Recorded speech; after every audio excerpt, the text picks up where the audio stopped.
सरकार सदन में जवाब देने के लिए भी तैयार है।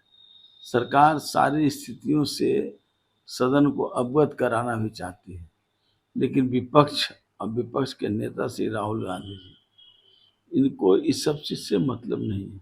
सिर्फ उनको चेहरा चमकाना और मीडिया में छाए रहने की कला में माहिर है और इस तरह से काम कर रहे हैं।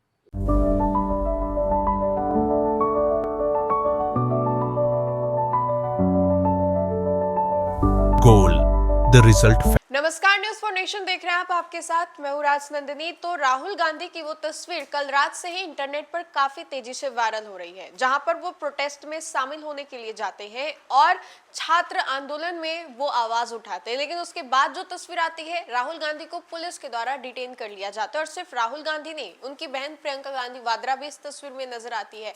अब इसको लेकर के जदयू और भाजपा की जो प्रतिक्रिया है वो सामने आ रही है। आपको मालूम होगा कि बिहार में भी इसको लेकर के जो बवाल है वो देखने को मिल रहा है। बिहार के कई जिलों में जो हिंसक रूप है इस प्रोटेस्ट को लेकर के वो देखने को मिल रहा है। और इसी कड़ी में आपको बताएं तो जदयू नेता ने राहुल गांधी और विपक्ष के नेता प्रतिपक्ष तेजस्वी यादव के ऊपर बड़ा हमला किया है। उन्होंने कहा है कि इन लोगों को नखरे करने के अलावा और आता ही क्या है। जब सदन चलती है तो विदेश में घूमते हैं, और जब इन लोगों को चुनाव के मुद्दे नहीं उठाने होते हैं तो बच्चों के प्रोटेस्ट में भड़काऊ भाषण देने चले जाते हैं। इन सभी सिलसिले को लेकर के जदयू नेता श्याम रजक का क्या कुछ कहना है, आइए हम आपको उनके पूरे बयान के साथ छोड़े जाते हैं। कि क्या नेपाल की तरह ही युवाओं को भड़काने की कोशिश हो रही है देश में? देखिए, ये हिंदुस्तान है। हिंदुस्तान के नौजवान को जो हमारी पूर्वजों ने जो विरासत दिया है, उसने एक कैलकुलेटिव, एक सम्मानजनक और एक संस्कारिक दिया है। वो आंदोलन भी करते हैं तो संस्कार के साथ आंदोलन करते हैं। नेपाल में जो घटना घटी और हिंदुस्तान में जो घटना है, वो बहुत अंतर है। हिंदुस्तान में उस तरह की चीज़ें नहीं हो सकती हैं। आज नेपाल में भी लोग, नौजवान पछतावा कर रहे हैं।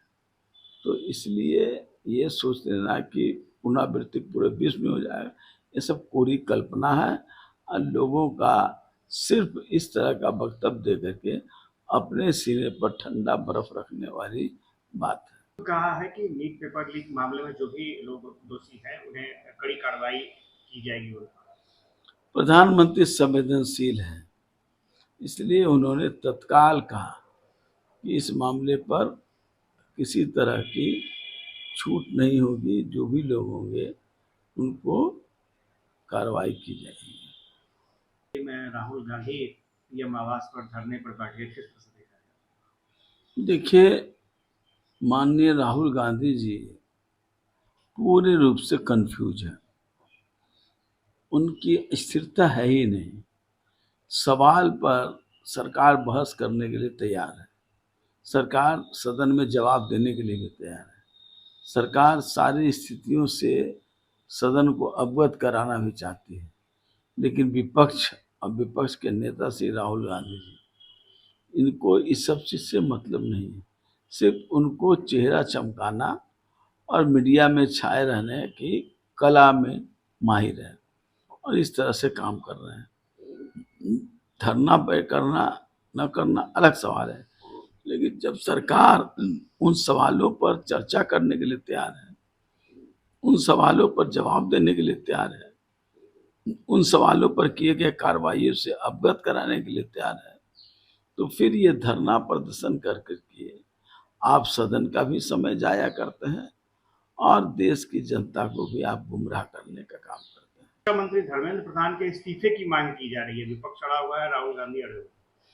भैया, अगर उस कार्रवाई नहीं करते, दोषियों को पकड़ने में हर तरह की घटना नहीं करते, पर पकड़ने का रणनीति नहीं बनाते, या किसी चीज में संलग्नता रहती से धर्मेंद्र प्रधान जी में, तब आप उस पर ये बात कह सकते हैं। जब उनकी कार्य रूप पारदर्शिता है, पारदर्शिता ढंग से सारे मामले को देखने का काम कर रहे हैं, सारे मामले को देख ही नहीं रहे बल्कि कार्रवाई करने का काम कर रहे हैं, तो फिर इस्तीफा देना न देना ये कोई मानने के मकसद की बात नहीं। फीसदी पहले उन्हें आरक्षण मिलता था, कोटा मिलता था, अब उसको बढ़ा करके 50% किया जा रहा है। किस तरह से देख रहे हैं? देखिए, सरकार जब शुरू में अग्निवीर का योजना निकाली थी और नौजवान उसमें ट्रेनिंग लेकर के अपनी समय सीमा के अंतर्गत काम भी करना चाहते थे, लेकिन अब धीरे धीरे जब उनकी परफॉर्मेंस सारे चीज़ों को देखने के बाद अगर सरकार इस तरह का निर्णय ले रही है तो उचित कदम है, ये स्वागत योग्य है। उनके जितने भी जो वरिष्ठ नेता थे वो नाराज दिख रहे हैं। पिछले दिनों आंदोलन था, उसमें भी कई नेता नाराज होकर मंच छोड़कर चले गए। देखिए, बंगाल में टीएमसी का भविष्य समाप्त हो चुका है। उनके नेता ममता बनर्जी जी का स्थिति समाप्त हो गया है। डूबते जहाज को चूहा भी भागता है कि किसी तरह बच जाए। ये तो संभ्रांत, समझदार, पढ़े लिखे लोग हैं, तो ये लोग डूबते जहाज में कैसे बैठ पाएंगे? डूबता जहाज से तो हर लोग कूद करके भागना चाहता है, जान बचाता है।